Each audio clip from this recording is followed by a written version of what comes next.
हाँ जी। लास्ट में जब सारी आत्माएं ना अपने शरीर छोड़ के सूक्ष्म तन में इकट्ठा हो जाएंगी ना, सृष्टि से लास्ट में राम वाली आत्मा परमधाम की तरफ जाएंगी ना, तब जो परमधाम तक पहुंचेगी तब लास्ट आत्मा परमधाम से जो नीचे उतरेगी वो सूक्ष्म तन में ही रुक के वापस लौटेगी या क्या होगा?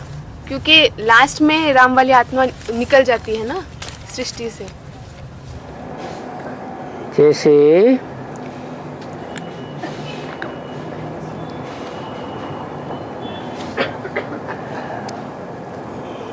वो पानी की सिंचाई करने वाला एक रहट होता है, उसमें ऐसे बाल्टियां लगी हुई होती हैं। ऊपर की बाल्टी खाली हुई और नीचे की भरी हुई बाल्टी पहुंच गई। ऐसे ही राम वाली आत्मा ऊपर पहुंचती है, जैसे ही पहुंचती है वैसे ही जो लास्ट आत्मा है पहुंचने से 1 सेकंड पहले ही नीचे आती है और फटाक से पहुंच जाती है। पर सृष्टि से लास्ट में राम वाली आत्मा ऊपर जाती है ना। हाँ। सृष्टि से ऊपर जाने से पहले ही वो आत्मा नीचे आके फिर उसे जन्म लेना, प्रवेश करके ये करना पड़ेगा।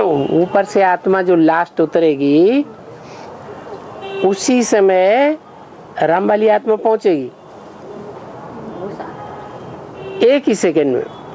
मैंने 1 ही सेकंड में वो आत्मा उसका उतरना भी और इसका पहुंचना भी।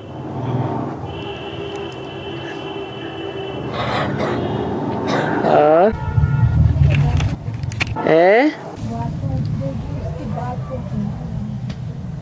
वो भी उतर करके लास्ट स्टेज में आ जाएगी, सूक्ष्म बतन की लास्ट स्टेज में।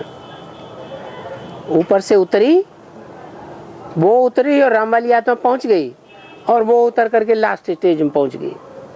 लास्ट स्टेज से आकर के सूक्ष्म बतन की लास्ट स्टेज में पहुंच जाएगी। राम वाली आत्मा तो सबसे लास्ट में पहुंची, जैसे ही जिस सेकंड पहुंची उसी सेकंड वो लास्ट आत्मा नीचे उतरती है और उतर के तुरंत बाद सूक्ष्म बतन की लास्ट स्टेज में पहुंच जाती है। वो जन्म नहीं लेती है, जन्म नहीं लेती। जैसे कीड़े मकोड़ों का जन्म, पतंगों का जन्म होता है, जन्म हुआ और गए, खत्म। कोई तो बच्चे गर्भ में ही मर पड़ते हैं। बाबा ब्रह्मा बाबा हैदराबाद से कराची किस साल में गए? है ब्रह्मा बाबा हैदराबाद से कराची किस साल में गए?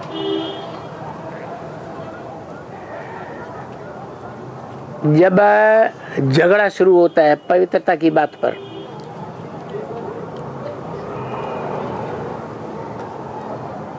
जैसे बाबा कहते हैं क्राइस्ट को भी पवित्रता की बात पर सूली पर चढ़ाया गया,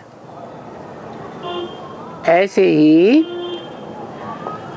जो राम वाली आत्मा है उसके धोबी घाट से संबंधित जो पार्ट है उसको ब्रह्मा वाली आत्मा नहीं समझ पाती।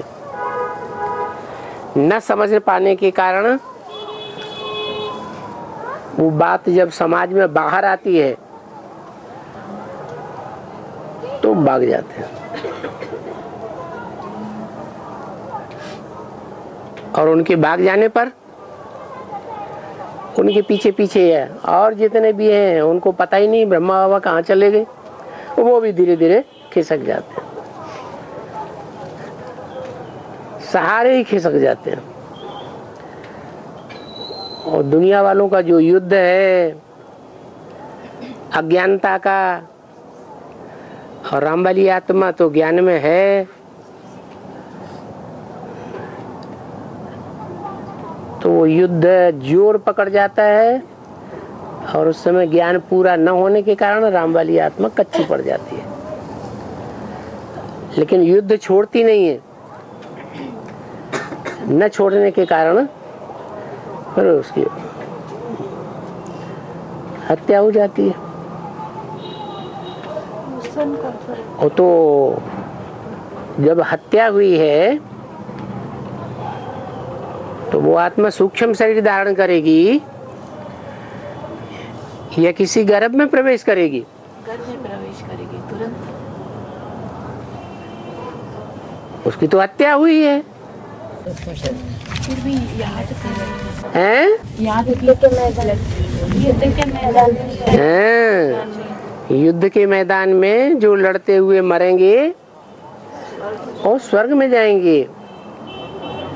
ऊंची स्टेज में जाते हैं, नीची स्टेज में जाने का सवाल नहीं है। क्यों? क्योंकि अंतमते सोगति, अंत में क्या मति हुई? मति श्रेष्ठ थी, बुद्धि श्रेष्ठ थी, यह बुद्धि भ्रष्ट थी? श्रेष्ठ बुद्धि थी। हम जन कल्याण के लिए, समाज के कल्याण के लिए, विश्व के कल्याण के लिए हमारा कार्य है। तो भाव प्रधान विश्व रच रखा, कर्म बल कैसा भी हो, लेकिन उसमें भाव क्या है?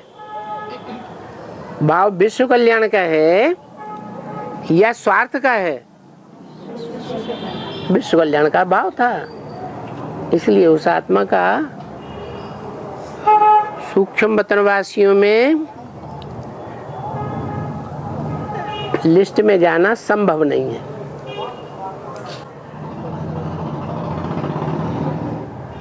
सूक्ष्म वतन धारण करना, सूक्ष्म शरीर धारण करना, ये तो नीची स्टेज हो गई। सूक्ष्म शरीर वो धारण करते हैं, भूत प्रेत का शरीर वो धारण करते हैं जो ज्यादा पाप करते हैं। अज्ञानता के कारण ही ज्यादा पाप करते हैं। भगवान जब आकर के कर्म विकर्म अकर्म की गति समझाते हैं तो जो आत्माएं नहीं समझ पाती हैं भगवान को और भगवान के बताए हुए ज्ञान को, इसलिए वो पाप कर्म करती है, ज्यादा पाप कर्म करती है। तो उनके पापों का बढ़ावा ज्यादा ना हो जाए, इसलिए उनको सूक्ष्म शरीर मिलता है।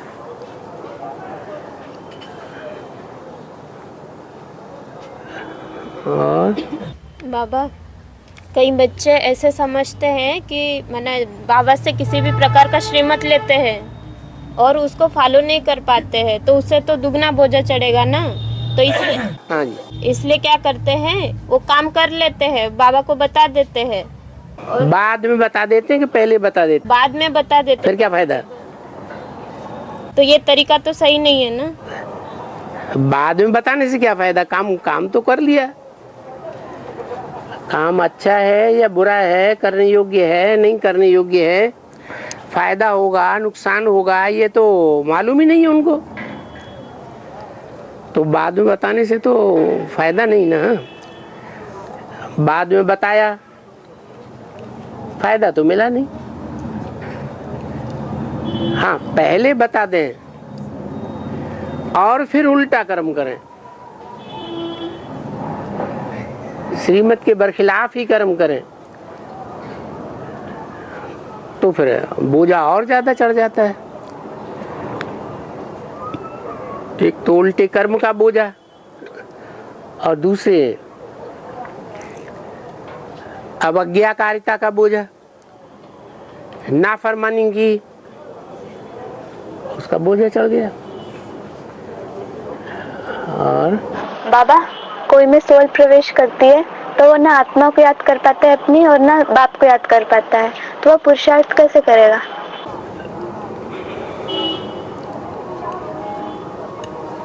अपनी आत्मा को याद नहीं कर पाता है, उसका कारण तो ये है कि देह भान ज्यादा है। सूक्ष्म शरीर वो ही धारण करते हैं जिनको देह भान ज्यादा होता है, और आत्मा को याद न कर पाने के कारण उनकी आत्मा की सूक्ष्म गति नहीं होती है। आत्मा सूक्ष्म स्टेज को न पकड़ पाने के कारण ज्ञान की गहराई को जल्दी नहीं पकड़ पाती है। इसलिए हाँ, क्या बोला? ना अपनी आत्मा को याद कर पाता और ना बाप को हाँ, इसलिए वो बाप के असली स्वरूप को भी नहीं पहचान पाते, क्योंकि देहभान ज्यादा होने के कारण वो अपने को ही सब कुछ समझते हैं। जो दुनिया में ज्ञान चल रहा है सर्वव्यापी का आत्मा सो परमात्मा, परंतु ये तो बुद्धि में उनकी आता ही नहीं कि आत्मा संपूर्ण कौन है।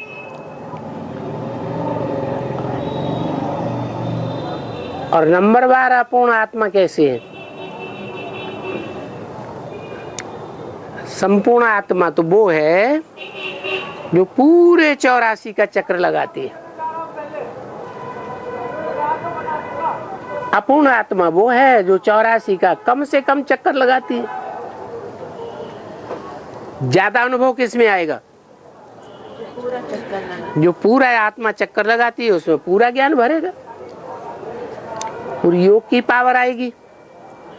बड़ा पात्र हो गया, जैसे हीरो पार्टधारी ऑलराउंड पार्ट बजाता है तो उसमें बड़ा पात्र भरा हुआ है, बड़ा पार्ट है। इस बात को सूक्ष्म शरीरधारी आत्मा अहंकार होने के कारण नहीं पकड़ पाती है और वो अपने को ही महत्ता ज्यादा देती है, क्योंकि जो स्थूल शरीरधारी होते हैं वो तो स्थूल शरीर में बंधे हुए हैं। उनकी आत्मा उतनी स्वच्छंद नहीं है, स्वतंत्र नहीं है कि कहीं भी एक क्षण में आना जाना कर सके। और सूक्ष्म शरीरधारी आत्मा इस दुनिया में कहीं भी एक क्षण में आना जाना कर सकती है, परंतु है सूक्ष्म शरीर के बंधन में, तो उन्हें अहंकार रहता है इस बात का हम ज्यादा पावरफुल है। किसको? सूक्ष्म शरीरधारियों को। वो अहंकार उन्हें बाबा को पहचानने नहीं देता और बाबा की याद भी नहीं कर पाते वो।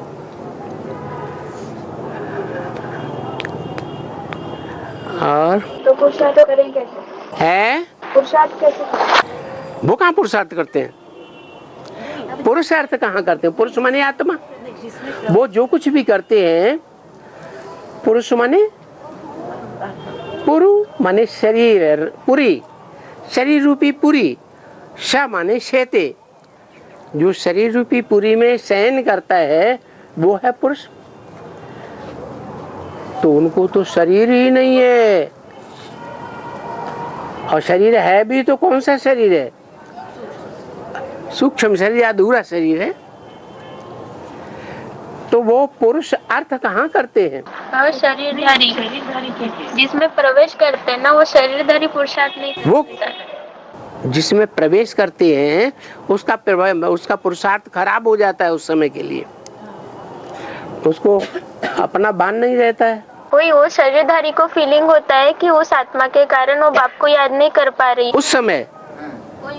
उस समय जिस समय प्रवेश होता है, हर समय थोड़ी प्रवेश होता है। वो पूछ रही है कि हम कैसे आत्मा ना कैसे पुरुषार्थ करें, क्योंकि उस हर समय थोड़ा ही प्रवेश होता है। हर समय प्रवेश होता है क्या? हाँ? शिव बाबा ही कहते हैं मैं हर समय बैल पे थोड़ी सवारी करता हूँ।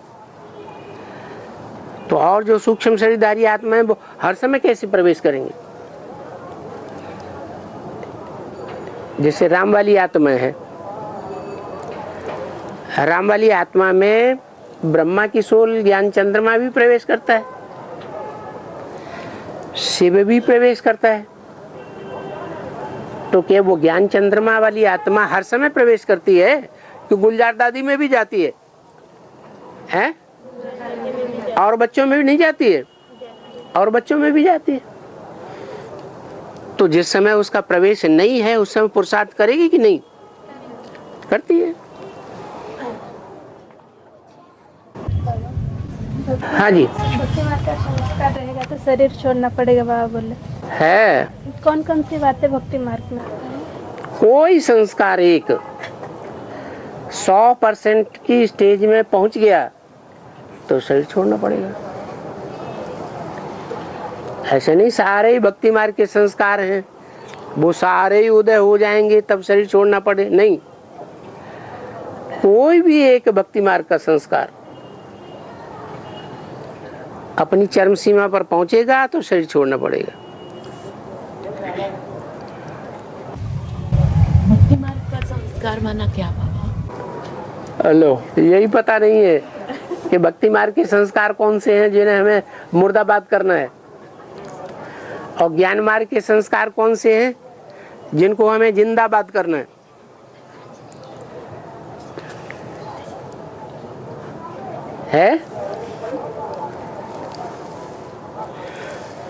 भक्ति किससे आती है? रावण से। रावण से आती है। रावण क्या सिखाता है? रावण तो रुलाता है। रावण तो रुलाता है। रुलाता है। तो जो दुख देने के जितने भी संस्कार हैं वो किसके संस्कार हैं? रावण के संस्कार।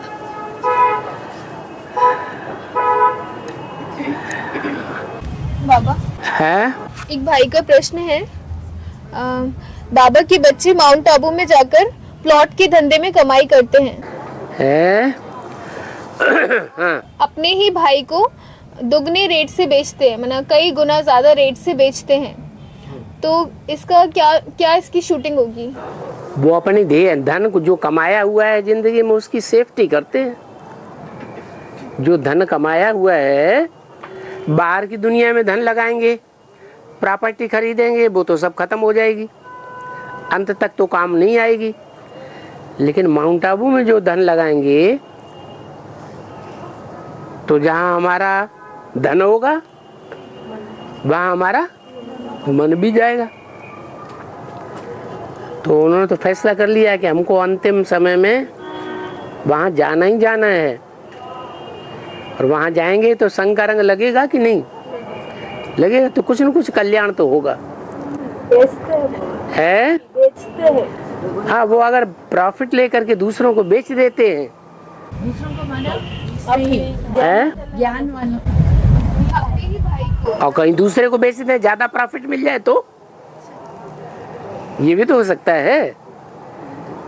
तो उनका जो लक्ष्य है कि हम अपने भाई बहनों को, जो गरीब लोग इस ज्ञान में आते हैं, बाबा के बच्चे, गरीब निवाज बाबा के गरीब बच्चे हैं, उनको वहाँ रहने के लिए जगह मिल जाए। इस दृष्टि से अगर लेते हैं तो भाव बदल जाता है। और कहीं इस दृष्टि से लेते हैं कि हम वहाँ कमाई करेंगे, कीमत बहुत बढ़ जाएगी तो हम उसे बेच देंगे,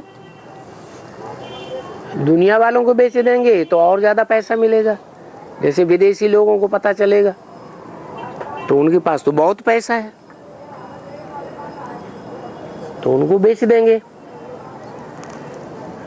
तो लक्ष्य क्या है उनका? प्रॉपर्टी खरीदने का लक्ष्य क्या है?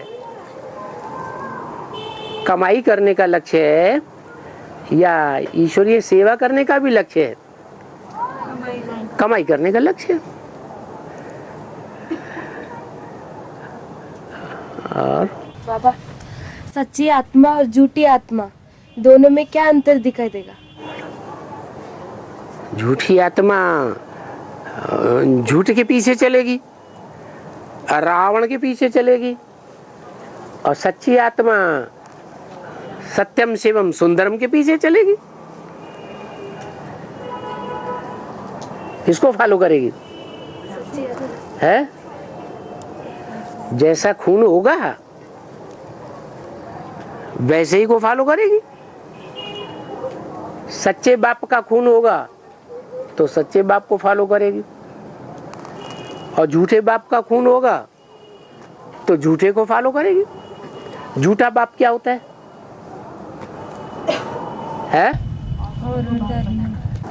और औरों को बाप बना है। जो ओरिजिनल बाप है उसे छोड़ करके औरों को बना लिया तो झूठा बाप हो गया। और बाबा, बीके का क्वेश्चन है बीके का क्वेश्चन है 10 वर्ष की घोषणा में बताया है ना कि भारत से भ्रष्टाचार और विकारों का अंत होने वाला है। विकारों का अंत हो गया तो लक्ष्मी नारायण संपूर्ण बन गए, तो अभी किस बात की पढ़ाई चल रही है? ओहो, कोई मकान बनता है तो पहले सूक्ष्म में बुद्धि में आता है कि स्थूल में बन जाता है? पहले सूक्ष्म में उस बुद्धि में आएगा प्लान, फिर कागज पर बनाएगा, फिर उसका मॉडल तैयार करेगा कि ऐसा ऐसा मकान, ऐसा ऐसा एलिवेशन होगा, और अंत में मकान बन करके तैयार होगा। तो सन 76 में पहले उनकी आत्मा में से जो दुष्ट संकल्प हैं वो निकल जाएंगे या उनका शरीर सतो प्रधान बन जाएगा? दुष्ट संकल्प चले जाएंगे, ज्ञान के संकल्प आएंगे, मनन चिंतन मंथन उनका उखड़ जाएगा, तीव्र गति से चल पड़ेगा। तो मन में जो संकल्प बीज हैं वो नष्ट हो गया। मन बुद्धि को क्या कहा जाता है? आत्मा। तो वो आत्मा मानसिक रूप से शुद्ध बनी या नहीं बनी है? शुद्ध बनी। वाचा के रूप से, दृष्टि के रूप से, कर्मेंद्रियों के रूप से शुद्ध नहीं बनी। बीज पड़ गया शुद्धता का, बना उनका जन्म हो गया। कोई आत्मा शरीर छोड़ती है, शरीर छोड़ करके गर्भ में प्रवेश करती है। तो जब गर्भ में प्रवेश किया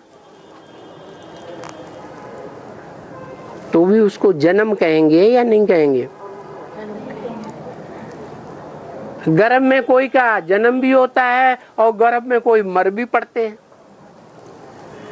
तो गर्भ के अंदर भी जन्म मृत्यु समाया होता हो सकता, समा सकता है या नहीं समा सकता है? तो ये ज्ञान गर्भ है। उस ज्ञान गर्भ में वो राम वाली आत्मा बाप के प्रत्यक्षता के रूप में माँ के सामने प्रत्यक्ष हो जाती है। जब आत्मा प्रवेश करती है तो गर्भ में, पेट में चुर्र पुर्र होता है ना, किसको पता चलेगा?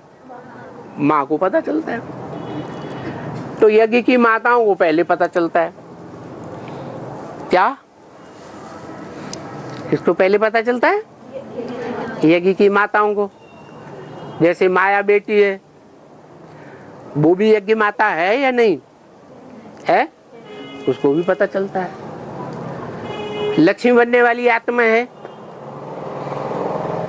उसको भी पता चलता है कि नहीं है? उसको भी पता चलता है।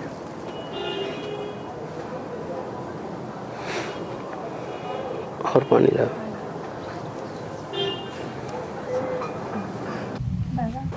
अमृत वेले में कोई भी ऐसे भला बुरा कुछ भी स्वप्न आता है तो वो क्या सच होता है? वो हमारे पुरुषार्थ को स्पष्ट करता है।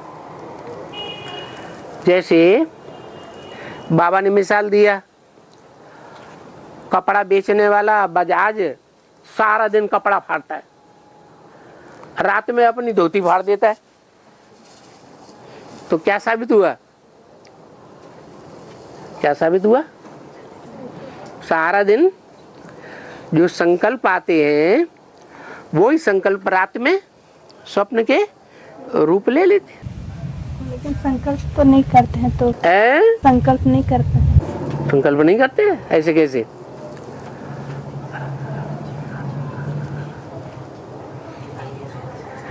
है बाबा नहीं संकल्प करने से दुष्ट संकल्प अगर छूट जाए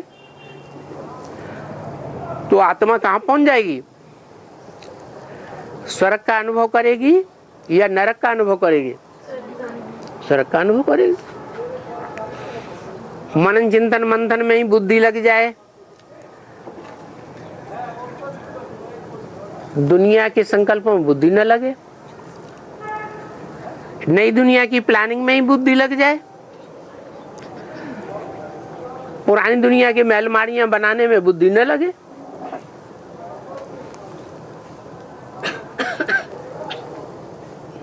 तो ऐसी आत्मा खुश रहेगी या दुखी होगी? है खुश रहेगी। पाना था सो पा लिए। हाँ, अनिश्चय बुद्धि से निकलने के लिए क्या करना चाहिए? निश्चय पैदा करना चाहिए।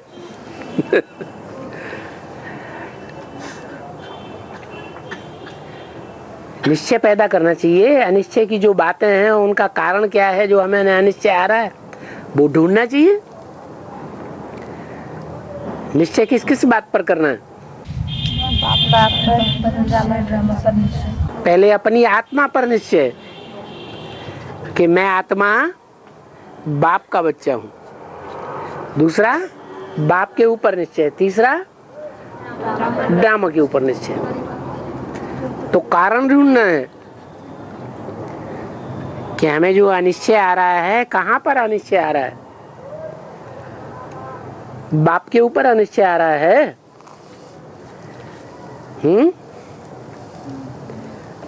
बाप के ऊपर अनिश्चय नहीं आ रहा है। अच्छा, तो बाप की अर्चना के ऊपर है वो भी नहीं आता। जब बाप के ऊपर निश्चय नहीं है तो रचना के ऊपर अपने आप निश्चय उखड़ जाता है। बाप संपूर्ण नहीं है तो रचना भी संपूर्ण नहीं है। और अपनी आत्मा पर निश्चय कि हमारी आत्मा का पार्ट क्या है। सूर्यवंशी पार्ट है, चंद्रवंशी पार्ट है, इस्लाम वंशी पार्ट है। कौन सी निशानियां मुझे देखने में आती हैं?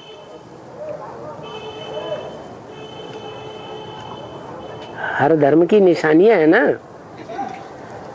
है या नहीं है?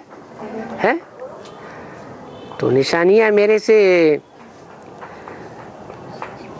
छूट रही है सहज सहज या नहीं छूट रही है? जैसे बाबा ने कहा कोई पूर्वजन्म की वैश्या है,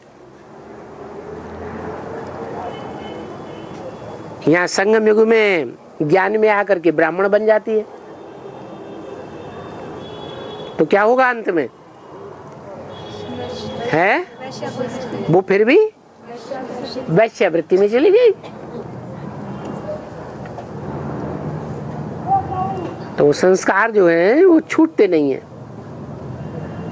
पकड़ के रख लेते हैं।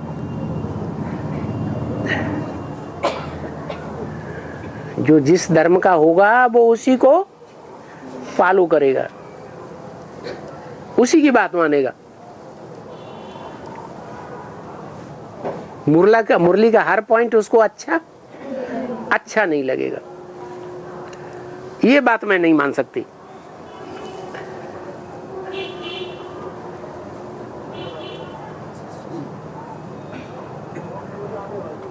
जैसे किसी आत्मा को समझाया जाए भाई ये दृष्टि लेना देना अच्छी बात नहीं है, दृष्टि का भी करप्शन होता है। वो कहे इस बात को मैं नहीं मानती। इसका मतलब जब मानती ही नहीं है तो जानने का तो सवाल ही पैदा नहीं होता, फिर करने की बात तो बात ही दूर रह गई। तो निश्चित रूप से वो आत्मा किस धर्म की हुई? इस्लाम धर्म की हो गई।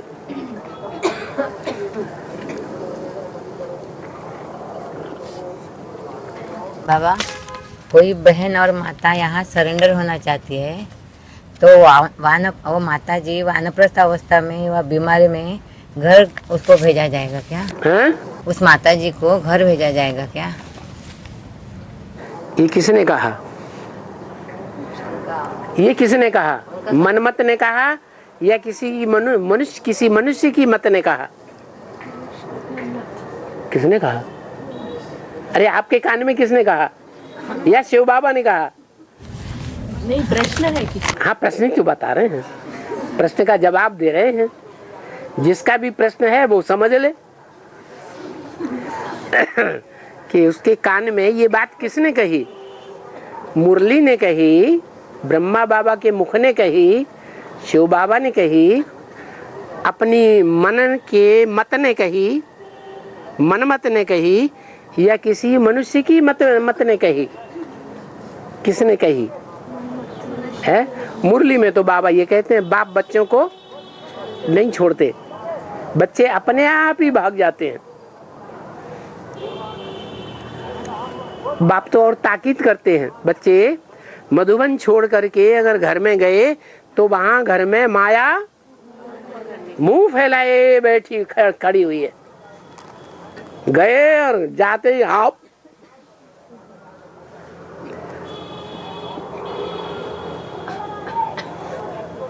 तो ये तो सवाल ही पैदा नहीं होता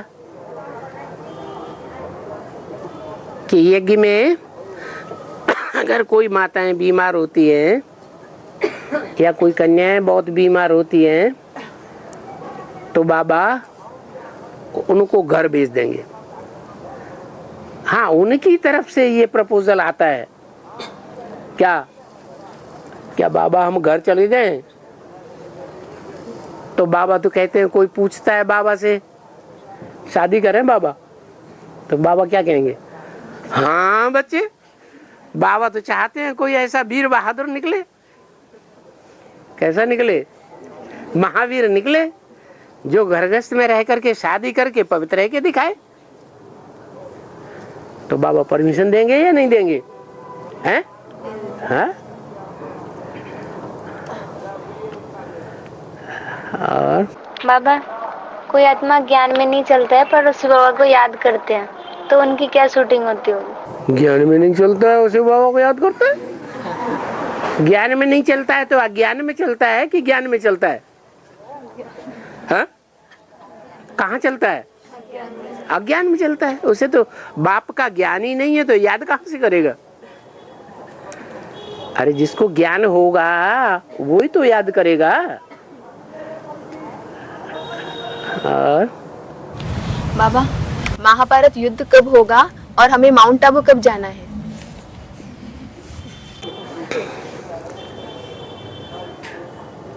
महाभारत का मतलब क्या है? कैसा भारत? महाभारत, भारत का बड़े से बड़ा रूप। आज भारत खंडित है या भारत का संपूर्ण रूप है? खंडित भारत। वो खंडित भारत ना हो, महाभारत का रूप धारण कर ले, तब होगा महाभारत युद्ध। अभी नेपाल कभी भारत का अंग था या नहीं था? था। लंका भारत का अंग था या नहीं था? बांग्लादेश भारत का अंग था। पाकिस्तान भारत का अंग था। बर्मा, मलाया, मलेशिया, ये सब भारत के अंग थे। अभी तो खंडित भारत है। तो महाभारत है नहीं? ये सब जुड़ेंगे, हैं? सब फिर से जुड़ेंगे। सब जुड़े। 8 राजाइयां स्पष्ट नजर आए, तब तो आपस में टकराव हो, तब तो महाभारत युद्ध कहा जाए।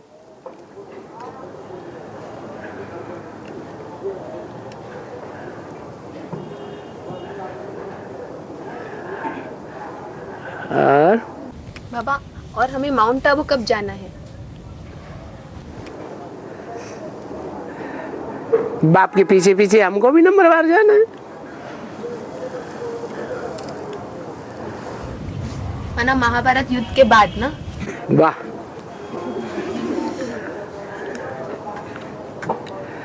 बाबा, हाँ। कृष्ण भगवान है तो महाभारत युद्ध में पांडवों को छल से मारने का तरीका क्यों सिखाया?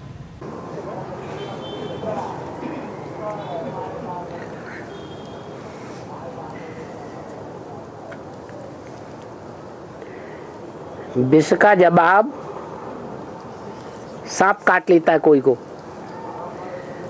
तो उस सांप काटे हुए को कैसे जिंदा किया जाता है? है और ही गहरा ब्रश का इंजेक्शन उसको दिया जाता है।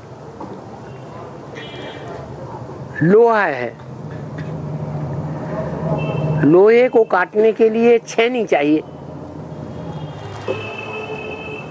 तो लोहा ज्यादा कड़क हुआ कटने वाला, या काटने वाली छेनी का लोहा ज्यादा कड़क हुआ? तो लोहे से लोहा काटा जाता है। इसलिए क्या रिजल्ट निकला है? छल का जवाब छल। हाँ जी, ईंट का जवाब पत्थर से देना पड़े।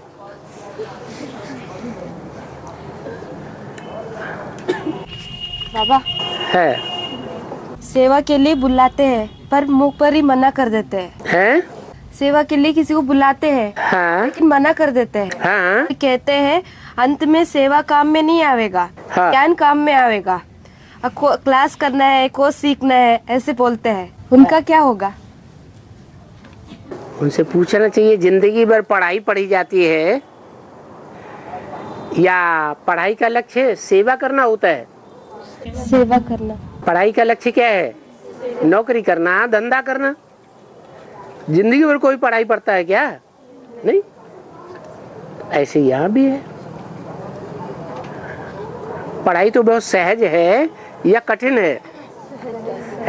सहज। ये पढ़ाई तो बहुत सहज है, इसके लिए लंबा टाइम लगाने की दरकार नहीं है। और सेवा तो हमारी अंत तक है, क्योंकि हम विश्व सेवाधारी है। प्रकृति को भी सतो प्रधान कौन बनाएगा? है जो सेवाधारी बच्चे हैं वो प्रकृति को भी सतो प्रधान बनाएंगे, तब विश्व सेवाधारी कहे जाएंगे। नहीं तो सीमित सेवाधारी हैं। कोई की बुद्धि बंगाल में लगी रहती है, बंगालियों को बहुत सपोर्ट करते हैं। कोई की बुद्धि आंध्र प्रदेश वालों में, तेलुगु वालों में लगी रहती है, उनको ज्यादा सपोर्ट करते हैं। तो उनको विश्व सेवाधारी कहेंगे? नहीं कहेंगे। बाबा, कोई लोग आँख खोल करके सोते हैं, तो उसका अर्थ क्या है? भाग्यशाली लोग हैं।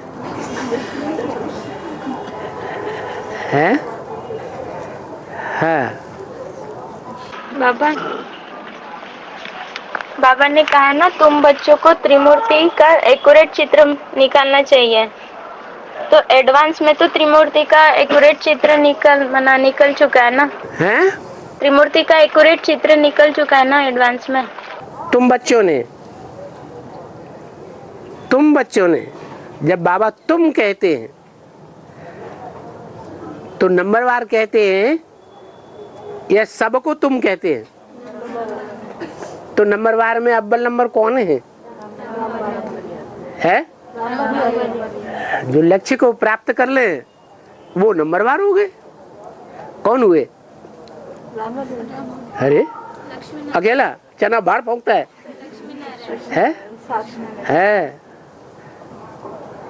तो जो लक्ष्मी नारायण बनने वाले होंगे वो बाप को प्रत्यक्ष करेंगे।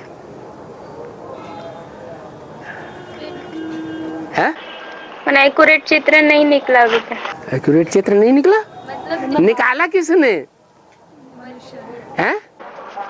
मैंने तुम बच्चे नहीं, दूसरे बच्चों ने निकाला। लास्ट नंबर वालों ने निकाला या अव्वल नंबर ने निकाला? तो ताकत किसमें ज्यादा रहेगी? अव्वल नंबर वाले जो निकालेंगे उनके वाइब्रेशन में भी ताकत होगी, उनकी दृष्टि में भी ताकत होगी, उनकी वाचा में भी ताकत होगी, उनकी कर्मेंद्रियों में भी ताकत होगी। छोटी माँ के आने के बाद चित्र निकालेंगे। आने के बाद फिर चित्र निकलेगा। अरे वो ऑटोमेटिक प्रैक्टिकल चित्र बन जाएंगे लक्ष्मी नारायण के। निकालेंगे क्या? वो तो अपने आप ही निकल पड़ेंगे। हैं? ओहो, लक्ष्मी में ब्रह्मा का रूप समाया हुआ है। लक्ष्मी में ब्रह्मा की बेटी का रूप समाया हुआ है। लक्ष्मी जगदम्बा का रूप समाया हुआ है कि नहीं? जगदम्बा सरस्वती का भी रूप समाया हुआ है। और ब्रह्मा जगदम्बा का भी रूप समाया हुआ है कि नहीं? वो भी समाया हुआ है। तो ब्रह्मा भी है, विष्णु भी है, शंकर भी है। लक्ष्मी नारायण में त्रिमूर्ति आ गई कि नहीं? हाँ? और किसी मधुवन में माता की आवश्यकता है? किसी मधुवन में किसी माता की आवश्यकता है, लेकिन उस स्थान की जो माता है वे दूसरे स्थान के मधुवन में जाके सेवा करना चाहती है, तो फिर ऐसी माता की क्या शूटिंग होगी, क्योंकि वो अपने स्थान की मधुवन में सेवा करने नहीं जा रही है। अपना स्थान कौन सा है और पराया स्थान कौन सा है? नहीं बाबा, वो जहाँ रहती है ना। ओहो, आत्मा रहती है कि शरीर रहता है? है? शरीर। आत्मा का स्थान कौन सा है? है? परम धाम। और इस सृष्टि पर परम धाम कौन है? अरे, इस सृष्टि पर है परम धाम कौन है? जहाँ शिव है वही परमधाम है? जहाँ शिव है वही परमधाम। शिव जहाँ रहता है, जहाँ का वासी है, वो ही परम धाम है। अरे मंदिरों में शिव कहाँ रहता है? कहाँ रहा पड़ा है? अरे शिवलिंग कहाँ रहा पड़ा है? पार्वती में रहा पड़ा है ना। तो पार्वती उसका परम धाम हो गया कि नहीं? ब्रह्मलोक हुआ कि नहीं? बड़ा ब्रह्मलोक परम ब्रह्म हुआ या छोटा ब्रह्म हुआ? है? परम ब्रह्म है। तुम सब पार्वती हो। और पहली पार्वती कौन हुई? है? अरे राम वाली आत्मा पहली पार्वती हो गई।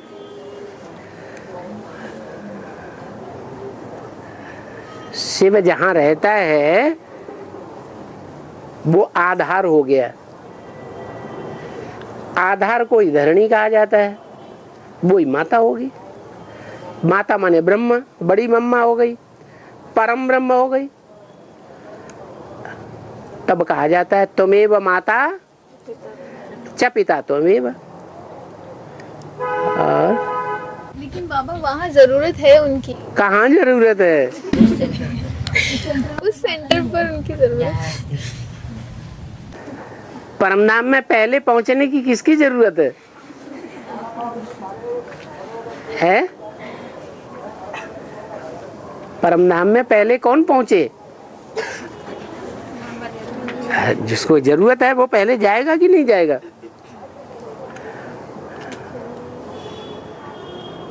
तो माताएं पहले आत्मा है कि देह है? पहले क्या है? तो आत्मा का धाम कहाँ है? है? परम धाम ऊपर वाला कि नीचे वाला? तो नीचे वाला कहाँ है? है? उस माता के ऊपर बोल रही है वो। माता रहने वाली जहाँ की है, वहाँ की सेवा नहीं की, यहाँ आके बैठ गई। माता कहती है मैं तो आत्मा हूँ, मैं शरीर कहाँ हूँ? मैं आत्मा अपने धाम में जाके बैठूंगी। अरे तुम्हारा अपना धाम कहाँ है? इस सृष्टि पे मेरा अपना धाम परम ब्रह्म है, मैं वहां जाके बैठूंगी। तो बैठ गई। बाबा कोई बांधेली माता है, उनके योगर ज्ञान में नहीं चलते है, भक्ति करने के लिए परमिशन नहीं देंगे है, तो माता भक्ति कैसे करेगी? भट्टी तो उनकी है। भट्टी में क्या होता है? है? भट्टी में क्या होता है? ईट को पकाया। भट्टी में ईंट को पकाया जाता है। एक तो ईंट है और दूसरा वो पकाने वाली कौन है? अरे ईंट को कौन पकाता है? नहीं, आग। तो शिव बाबा की याद है, आग है या नहीं? योगाग्नि है या नहीं है? योगाग्नि है। और वो माता क्या है? धरणी है या नहीं है? धरणी है। तो भट्टी नहीं है। भट्टी हो गई कि नहीं? जिसकी याद लगातार एक बाप में लगी हुई है तो उसकी तो भट्टी ही भट्टी है। हाँ बाबा ने कहा है कि 2018 तक जो सरेंडर वर्ग वाले टिक जाएंगे उनकी जिम्मेवारी बाप खुद उठाएंगे। तो क्या ये सच है और किस प्रकार की जिम्मेवारी बाप उठाएंगे? क्या जिम्मेवारी उठाएंगे? माना जो सरेंडर वर्ग वाले टिक जाएंगे ना 2018 तक है तो उनकी जिम्मेवारी बाप खुद उठाएंगे। तो वो किस प्रकार से उठाएंगे? फुल सरेंडर किसे कहा जाता है? माना मन बुद्धि से सरेंडर। बस मन बुद्धि से। तन का चाय जा रहे। वाह भाई, ये तो बड़ी बढ़िया व्याख्या है। तन कोई भी ले जाए, मन से बाबा में देंगे। ऐसे चलेगा? जहां हमारा तन होगा वहां हमारा मन होगा। तो कितने निकलेंगे? जब से ज्ञान में आए तब से लेकर के, चाहे तन हो, चाहे मन हो, चाहे धन हो, चाहे समय हो, चाहे संपर्की हो, चाहे संबंधी हो, सब उसी समय से, जब से ज्ञान में आए तब से लेकर के अब तक किस सेवा में लगाएंगे? वो सब शक्तियाँ ईश्वरीय सेवा। तो उनको, उनके लिए बाबा ने बोला। क्या बोला? उनकी जिम्मेवारी। तो जिम्मेवारी लेगा कि नहीं है? लेगा। वो 8 परम धाम में होंगे कि नहीं है? मन बुद्धि से परम धाम में होंगे, बाप के पास होंगे। मतलब 2018 तक से पार्टी बच रहेंगे हैं? 2018 तक से पार्टी रहेंगे। नहीं नहीं, तेरा नंबर भी हो जाएगा।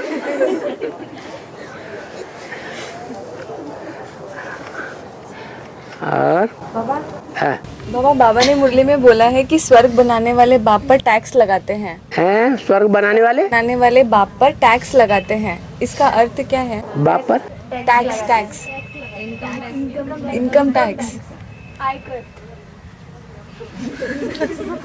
किस बात का आयकर? स्वर्ग बनाने वाले बाप पर टैक्स। जो स्वर्ग बनाने वाले हैं वो किस बात का टैक्स लगाते हैं?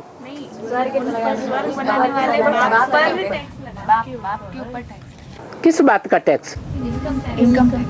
Income tax. कौन सा? दुनिया में तो इनकम टैक्स है, रुपया पैसों का लगाते हैं। यहाँ कौन सा इनकम टैक्स लगाते हैं? मुरली पॉइंट है। पॉइंट है तो समझाओ ना फिर। पॉइंट को ढूंढा तुमने, हमने तो नहीं ढूंढा। उसमें मेंशन नहीं किया है? उसमें मेंशन नहीं किया किस बात का मेंशन नहीं किया। इस बात का टैक्स लगाते हैं कि आपको हमारे साथ रहना पड़ेगा जन्म जन्मांतर। क्या? कहाँ रहना पड़ेगा? आपको हमारे साथ जन्म जन्मांतर रहना पड़ेगा। ये इनकम टैक्स लगा दिया है?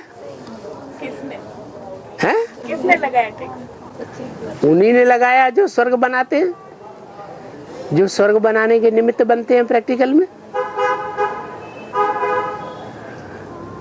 अरे कितने बनते हैं? 8 बनते हैं। तो 8 अंत तक साथ रहेंगे या नहीं रहेंगे? अंत तक साथ भी रहेंगे।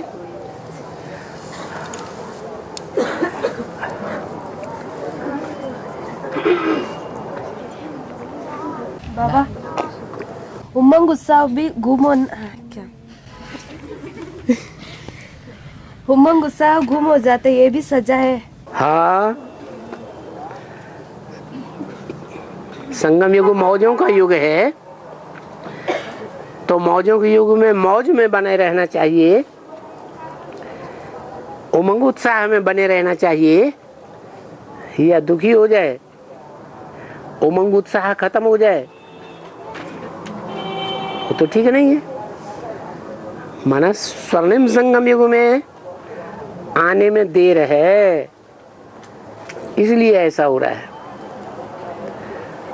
और बाबा, संगम युग में बीज रूप और आधारभूत आत्माओं की और धर्मपिताओं की शूटिंग पीरियड कब से कब तक और कैसे? संगम युग में धर्मपिताओं और आधारमूर्त और बीज रूप। आधार किसे कहा जाता है, बीज किसे कहा जाता है, और जो भी है बीज रूप, आधार, मूर्ति या धर्म पिता हैं, वो नंबर बार आते हैं या एक साथ आते हैं? नंबर 12 आते हैं। पहले कौन आते हैं, कौन से युग में आते हैं? संगम में। आधार मूर्त, आधार मूर्त कब आते हैं? है सतयुग में आते हैं कि नहीं? सतयुग में आते हैं। और जो धर्म पिता हैं ऊपर से आने वाले हैं 8, बाद में आते हैं। तो ये हिसाब है बाबा। है। अव्यक्त वाणी में पॉइंट आया है, निमित्त बनी हुई आत्मा के लिए कभी भी व्यर्थ संकल्प नहीं चलाना चाहिए। मानो कोई ऐसा गलत फैसला भी दे देते हैं तो भी बाप उसको नुकसान भी होता है तो भी बाप उसको ठीक कर देंगे, फायदे में बदल देंगे। है। तो ये जो बात बोला गया है निमित्त आत्मा, तो ये क्या निमित्त बहन के लिए, इंचार्ज बहन के लिए बोला है या ब्रह्मा बाबा के लिए बोला है? निमित्त नंबर वार होते हैं या एक ही निमित्त होता है? नंबर 1। तो नंबर 1 में कौन कौन है? पहला निमित्त कौन है? है? वो कहती ब्रह्मा बाबा, वो वहां तक पहुंची, तो क्या बोल रही? वो राम वाली आत्मा पहुंच गई फेल होने वाले के ऊपर।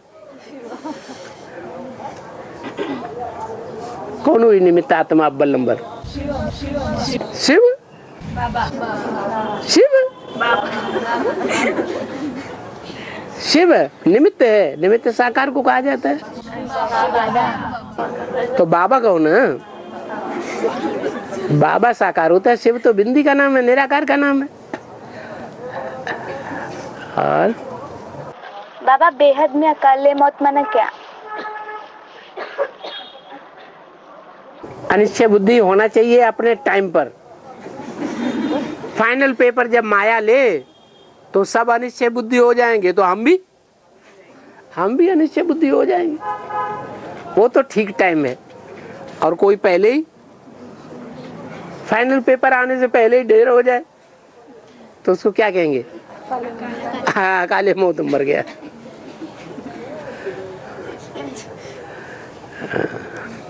बाबा है। बाबा ने तो शास्त्रार्थ करने के लिए मना किया है ना, है। लेकिन जैसे हम रास्ते में जा रहे और वहाँ कहीं भगवान के ऊपर कोई हमें डिबेट करनी हो। डिबेट करनी हो? बाबा ने मना किया तो डिबेट क्यों करना है? तो फिर नहीं करना है। हाँ, शास्त्रार्थ क्यों? शास्त्रों का अर्थ क्यों बताना? शास्त्रों का अर्थ है भगवान आके बताता है कि हम बताएं। अगर हम बताते हैं शास्त्रों का अर्थ तो हम शिव हो गए कि नहीं?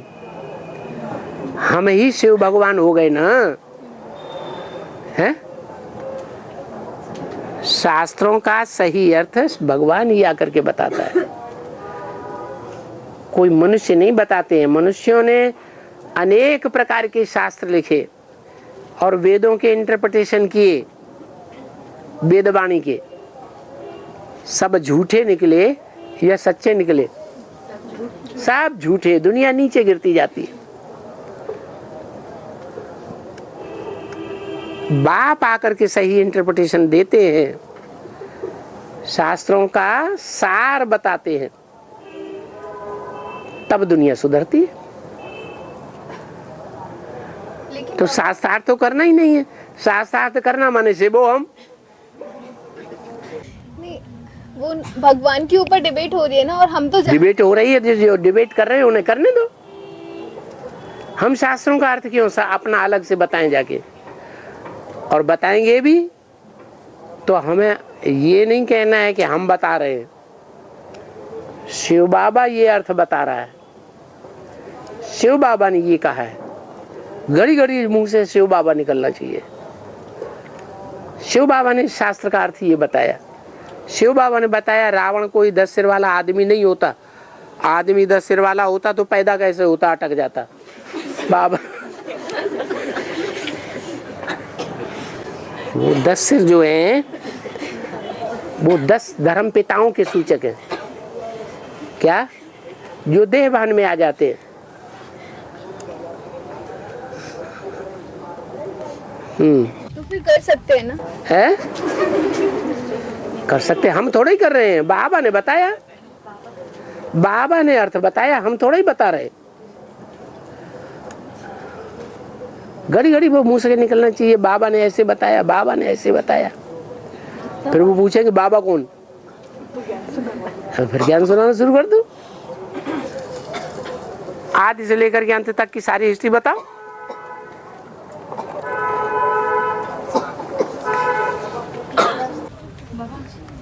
इनकम टैक्स ना दुनिया वाले जो है ना वो बाप पर इनकम टैक्स लगाते हैं ना, तो उसको क्या है, दुनिया वाले इनकम टैक्स दुनिया वाले लगाते हैं कि गवर्नमेंट लगाती है देखो।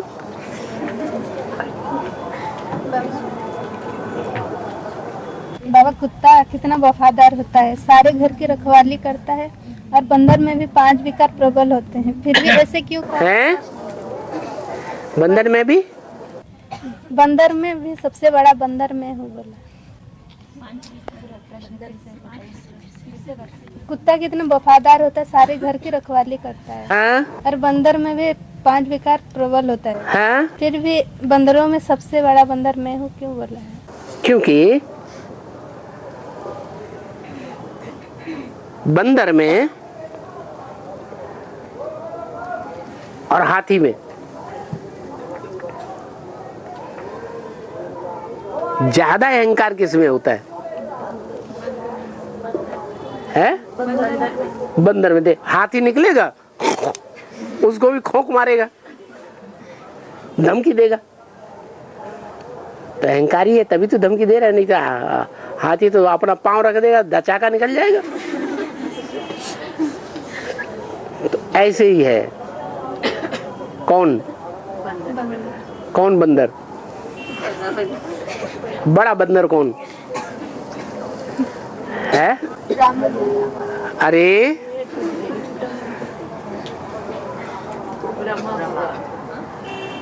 ज्यादा देह अहंकार किसमें है? रावण के 10 सिर दिखाई जाते हैं, उनमें प्रबल है काम विकार। उसका भी बाप कौन?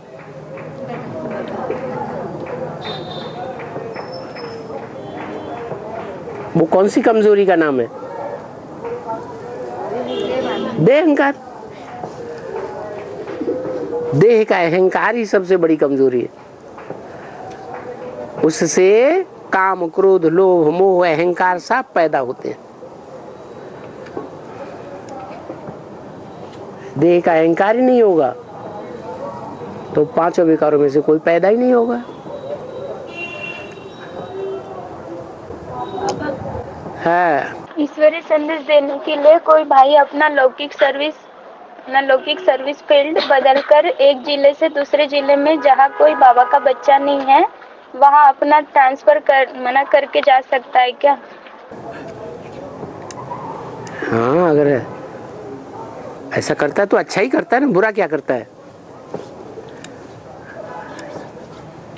वो काम भी तो करके दिखाए जिस लक्ष्य से ट्रांसफर कराया। बाबा, एक माता का प्रश्न है कि बाबा ने बोला है कि बच्चों को, माना उनके लौकिक बच्चों के हिसाब से पूछ रही है कि बच्चों को अमृत वेले उठा के याद में बिठाओ, पर ये उनके जो बच्चे हैं उन्होंने सिर्फ कोर्स किया है और कभी कभी क्लास करते हैं, तो अमृत वेले याद में बैठने से उनको भी प्राप्ति होगी क्या, पूछ रही है। क्यों नहीं होगी? बच्चे शिव बाबा को याद नहीं करते हैं? हैं? करते हैं। उनकी बुद्धि में तो और भी अच्छा छप जाता है। छोटे छोटे बच्चे होते हैं, क्लास में आ गए, छोटे छोटे बच्चे निर्मल बुद्धि से याद करेंगे या विकारी बुद्धि से याद करेंगे? निर्मल बुद्धि से याद करते हैं। उनके अंदर तो शिव बाबा की याद और अच्छी छप जाती है। हाँ, ये है, बच्चों को ये नहीं कहना चाहिए बिंदी को याद करो, कहो शिव बाबा को याद करो। त्रिमूर्ति में बताओ, जैसे मुरली में बोला है, बैज लेकर के समझाना शुरू करो, है ये ब्रह्मा बाबा है, ये शिव बाबा है, तो किसकी तरफ इशारा करेंगे? त्रिमूर्ति के चित्र पर समझाओ।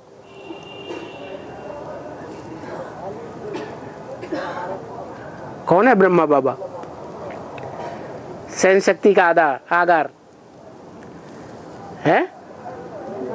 दादा लिख रहा है ब्रह्मा, ये ब्रह्मा बाबा है, ये शिव बाबा है। शिव बाबा कौन सा है? त्रिमूर्ति के चित्र में शिव बाबा तो कोई मूर्ति ही होगी ना, है? जब अंत में प्रत्यक्षता होगी, अंतिम प्रत्यक्षता रूपी जन्म होगा, तो तीनों मूर्तियां इकट्ठी होंगी या नहीं होंगी? इकट्ठी होंगी। आदि में तीनों मूर्तियां इकट्ठी, तो अंत में भी तीनों मूर्तियां इकट्ठी। कौन से शरीर में हैं? राम वाली आत्मा, शंकर कहो, उसका संपन्न रूप, उसमें शिव भी है, ब्रह्मा भी है और राम वाली आत्मा भी है। विष्णु कोई अलग से तो होता ही नहीं। राम और कृष्ण दोनों मिलकर के क्या बन गए? विष्णु बन गए। राम बाप को कहा जाता है, तो अम्मा भी होगी। और बाबा, कोई एक माता पूछ रही है कि उनके लौकिक माता पिता को 4 बेटे और 3 बेटी है, लेकिन वो देखते नहीं माता पिता, वो देखते नहीं माता पिता को, तो ये माता अपने पति से छुपा छुपा के उनको खाना खिलाती है। किनको? अपने जन्म दिए हुए माता पिता को। शादीशुदा माता है, हाँ। वो अपने माता पिता को चुपके से खाना खिलाती है, पति से चुपके चुपके, तो उसको पाप लगेगा क्या? समझ में बात क्लियर नहीं आई। कोई माता जी है, उनकी जो लौकिक माता जी है, माने मायके में, मायके में है, और भी बच्चे लेकिन ध्यान नहीं देते हैं, और भी बच्चे लेकिन ध्यान नहीं देते हैं, और बच्चे हैं वो ध्यान नहीं देते। हाँ, तो ये माता जी अपने पति को बिना बताए चुपके से उनको खाना वगैरह सारा पहुँचाती। माँ बाप ने बच्ची को किसको सौंप दिया? माँ बाप का बच्चे के ऊपर हक रहा है? और बच्ची स्वेच्छा से गई है कि अनिच्छा से गई है? स्वेच्छा से अर्पण हुई ना। तो जब स्वेच्छा से अर्पण हो गई, तो जिसके प्रति अर्पण हो गई उसके प्रति उसका पहले कर्तव्य है, या जिसने दान में दे दिया उनके प्रति ज्यादा कर्तव्य है, पहले कर्तव्य है? जिसके प्रति अर्पण हो गई उसके प्रति कर्तव्य है पहला। मेरा तो एक, दूसरा न कोई।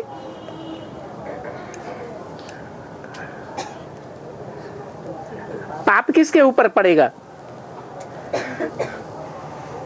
जो माता शादी होने के बाद अपने मायके में बुद्धि नहीं ले जा रही है, अपनी माँ को बाप को याद नहीं कर रही है, उसके ऊपर पाप चढ़ेगा, या जो मायके वाले माँ बाप हैं उनके बच्चों के ऊपर पाप चढ़ेगा?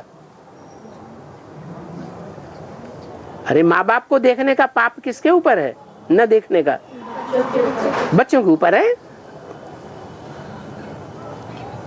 उस माँ की कोई जिम्मेवारी नहीं है।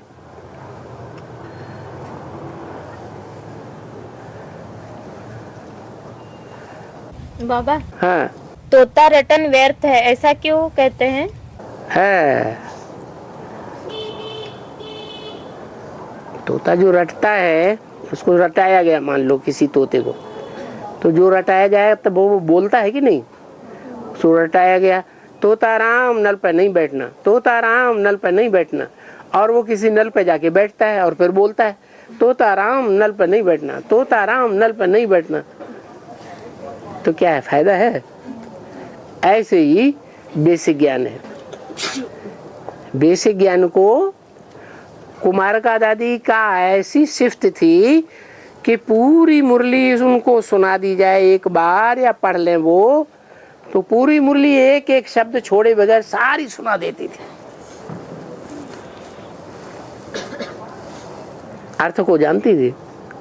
नहीं जानती थी। तो तोता रटन तो हो गई, उससे कोई फायदा नहीं। ओम शांति।